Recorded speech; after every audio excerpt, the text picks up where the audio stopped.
Bismillahirrahmanirrahim. Assalamualaikum warahmatullahi wabarakatuh. Bapak-bapak, ibu-ibu, mas-mas, mbak-mbak, khususnya adik-adikku sekalian yang dirahmati Allah dimanapun Anda berada.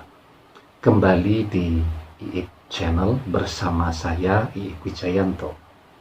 Kali ini kita akan membahas tema pasrahkan mantan. Masih perlukah berdoa? Ya, jadi ya, pasrah.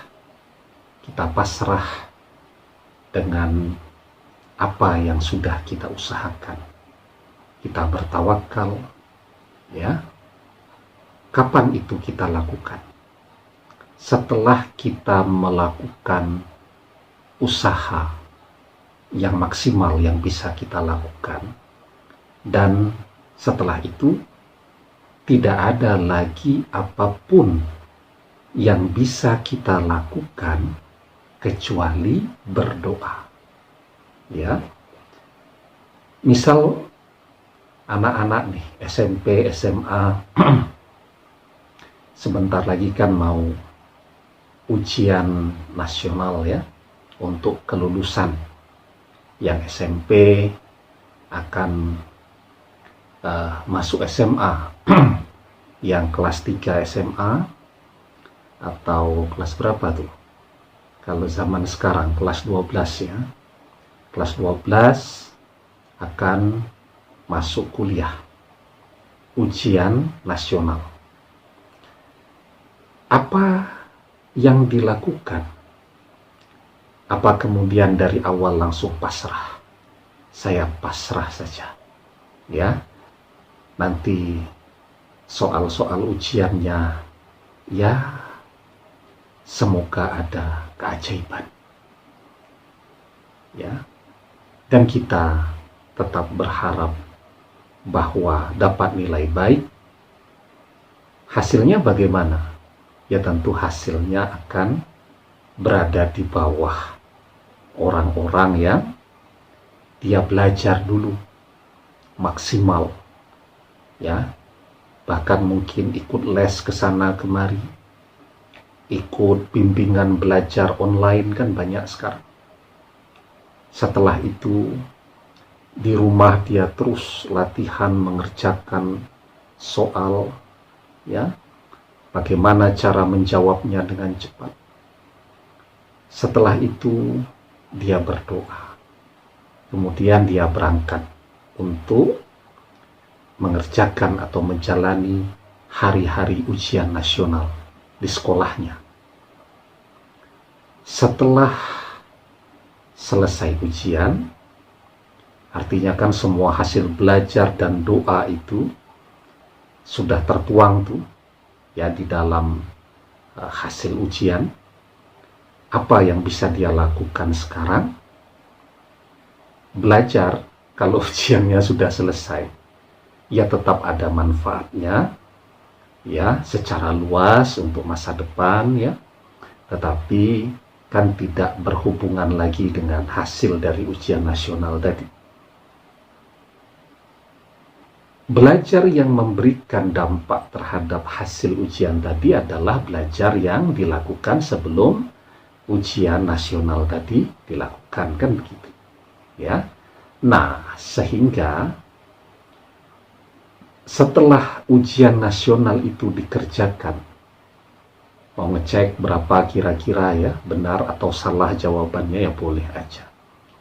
Tetapi yang bisa dilakukan setelah itu adalah pasrah, ya, pasrah, diam saja, tidak diikuti dengan doa. Tentu hasilnya tidak akan sebagus ketika pasrah diikuti dengan berdoa. Ya, ada orang yang belajarnya tekun, selesai ujian nasional dia pasrah, tidak pakai berdoa. Hasilnya tidak akan sebaik yang belajarnya tekun, berangkat ujian nasional, selesainya dia pasrah, diikuti dengan doa terus-menerus.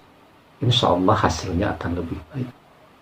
Jadi antara usaha dan doa itu harus selalu seiring dan sejalan.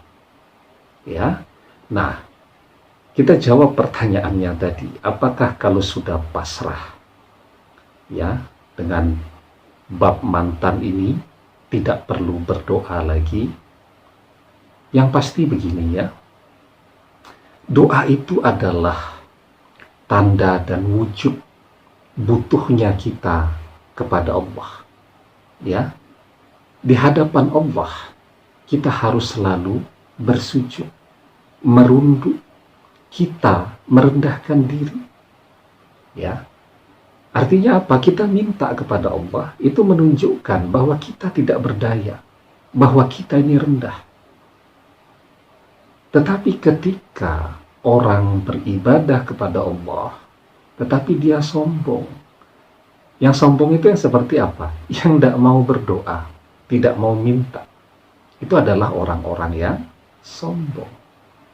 Ya, karena itu, kalau kita tidak mau ya dianggap sombong, ya maka yang menjadi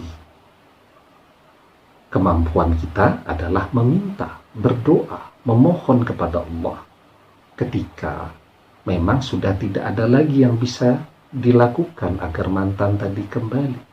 Satu-satunya yang bisa kita lakukan adalah berdoa, ya berdoa. Tapi selalu pertanyaannya, saya sudah berdoa, tapi mantan jangankan kembali, ya noleh ke saya saja tidak. Itu kita sudah berdoa loh ya. Bagaimana kalau kita tidak berdoa? Mungkin mantan sudah 1000% melupakan kita. Tidak menoleh, tidak merespon. Itu tidak berarti yang bersangkutan tidak perhatian kepada kita. Ya, banyak kok orang perhatian kepada kita, tertarik kepada kita, tetapi jual mahal, pura-pura tidak kenal, dan seterusnya. Ya, karena itu kita sudah berdoa dan belum dikabulkan, apalagi kalau kita sama sekali melepaskan doa tadi. Ya, jadi kalau menurut saya, berdoa itu kan tidak capek. Berdoa itu tidak seperti main sepak bola yang harus lari lapangan dengan panjang 100 sampai 110 meter, atau main futsal ya yang harus bergerak terus ngejar bola, atau berenang, atau main sepeda. Itu capek, tapi kita lakukan. Kan berdoa kan duduk ya, kemudian menengadahkan tangan, kan tidak capek loh ya. Orang latihan olahraga main barbel malah lebih capek itu daripada mengangkat tangan di dalam berdoa. Tapi segala sesuatunya kembali kepada Anda. Ya, jika Anda menganggap berdoa itu sesuatu yang melelahkan, ya itu kembali terserah kepada Anda. Kalau saya sih berdoa itu tidak capek. Dan juga tidak lama. Paling lama kita berdoa selesai sholat itu setengah jam itu sudah bagus. Ya, kadang-kadang 5 menit berdoanya. Berdoa, ya Allah, kembalikanlah mantan kepadaku. Berapa lama itu? Setengah menit tidak ada ya. Doanya diulang 3 kali. Ya Allah, kembalikanlah mantan kepadaku. Ya Allah, kembalikanlah mantan kepadaku. 1 menit. Dan 1 menit pun kita merasa lelah, ya, dan tidak mau berdoa. Padahal kita diajarkan bahwa orang yang tidak mau meminta kepada Allah adalah orang-orang yang sombong. Maka di dalam surat Ghafir ayat yang ke-60 kita diajarkan, wa qala rabbukum ud'uni astajib lakum innal ladzina yastakbiruna an ibadati sayadkhuluna jahannama dakhirin. Dan Tuhanmu berfirman, berdoalah kepadaku, niscaya akan kuperkenankan bagimu Sesungguhnya orang-orang yang menyombongkan diri dari menyembahku akan masuk neraka jahanam dalam keadaan yang hina dina. Ya, siapa itu orang-orang yang sombong di dalam beribadah? Yakni orang-orang yang tidak mau berdoa. Demikian, semoga bermanfaat. Wallahu a'lam bishawab, billahi taufik wal hidayah. Assalamualaikum warahmatullahi wabarakatuh.